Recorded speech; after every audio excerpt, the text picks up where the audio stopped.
Eddie Murphy. Oh, Eddie Murphy. He said that Michael Jackson, Prince, and Elvis Presley served as a cautionary tale for him about the industry. Am I right? Yeah, okay.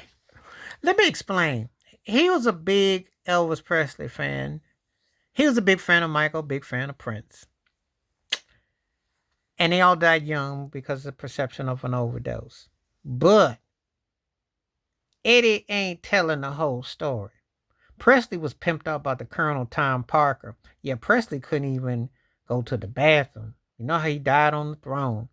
Only age of 42, OD'd. And his was worth millions, deceased. Kind of like it was a precaution to Tupac and Biggie, in my personal opinion. That's how the Presley one served as a pre to what the industry wanted to do. Now, when I get to Michael Jackson, he owned half of Sony. He owned his masters in publishing the Beatles thing. So they had to put Tim to sleep. Prince was talking about it, finally got his masters back, had put Slave on his face and went through it. But a cautionary tale, that means that you believe that all three of them just was drugged up, thugged out, and went out like that. You don't believe that there was something else sinister at work. I have a problem with that, Eddie Murphy. Now, Elvis, I can't say on because I was too young to really understand, but I do understand Colonel Parker hated his guts and he was his manager and he pimped him out. And I know they covered a lot with Presley. But Michael and Prince, who I grew up on and saw their primes, their peaks, saw that whole nine. I know Michael when his hair caught on fire and he was dependent on stuff, but he was sharp. I know they tried to railroad him. He was sharp. I know they called him all kinds of names, Wacko Jacko and all that. And they disrespected his name and they tried to take him to court. They tried to do everything to break him. They never had the case. They tried hard, hard, hard. They hated him. He had no country when he died. Eddie Murphy won't address that. They took the most dominant artist of my lifetime and made him exile in his own home. They destroyed his own personal Neverland Ranch. Now, you can say he had some suspect choices, but did he violate laws? He was a black man who knew too much, who did too much. Michael Jackson scared him.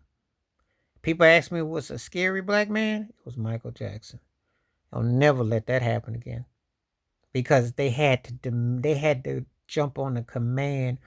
With them Grammys 40 years ago, I was a kid to remember. I remember the time, pun intended, when he was competing against himself.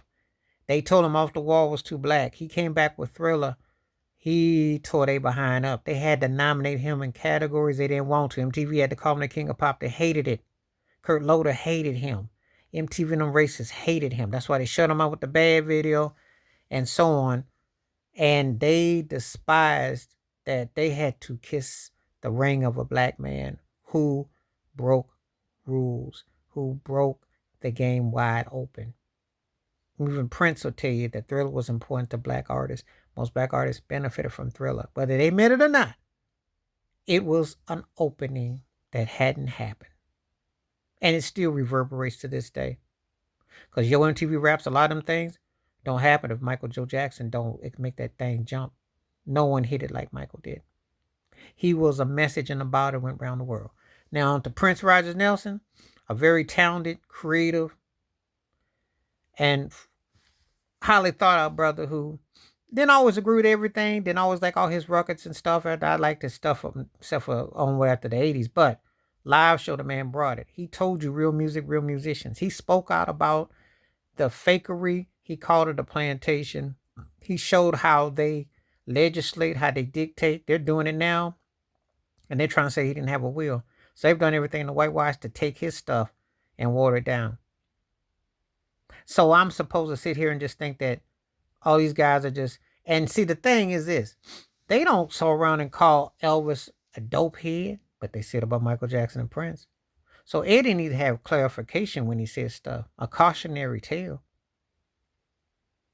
Eddie Murphy was as big as them at one point as a comedian. He's the first comedian I saw. Pryor was my ultimate comedian favorite, but Eddie was like on the pop star tip. But a cautionary tale? Why don't you tell the rest of the story, Eddie? Of how they got pimped. You got pimped too, but you got to do them kid movies. You got to do those other things, voiceovers, and your road was a bit different. But see, if you're going to tell the story, tell the truth about the story. Tell them why Prince had slave on his face, why Michael Jackson spoke out against Sony, how Colonel Parker pimped Elvis, how Elvis was sold as a white dude being a culture vulture, but then the people turned on him. He's a good tale of how when being white trying to get down with black and you try to go back, it wasn't quite the same.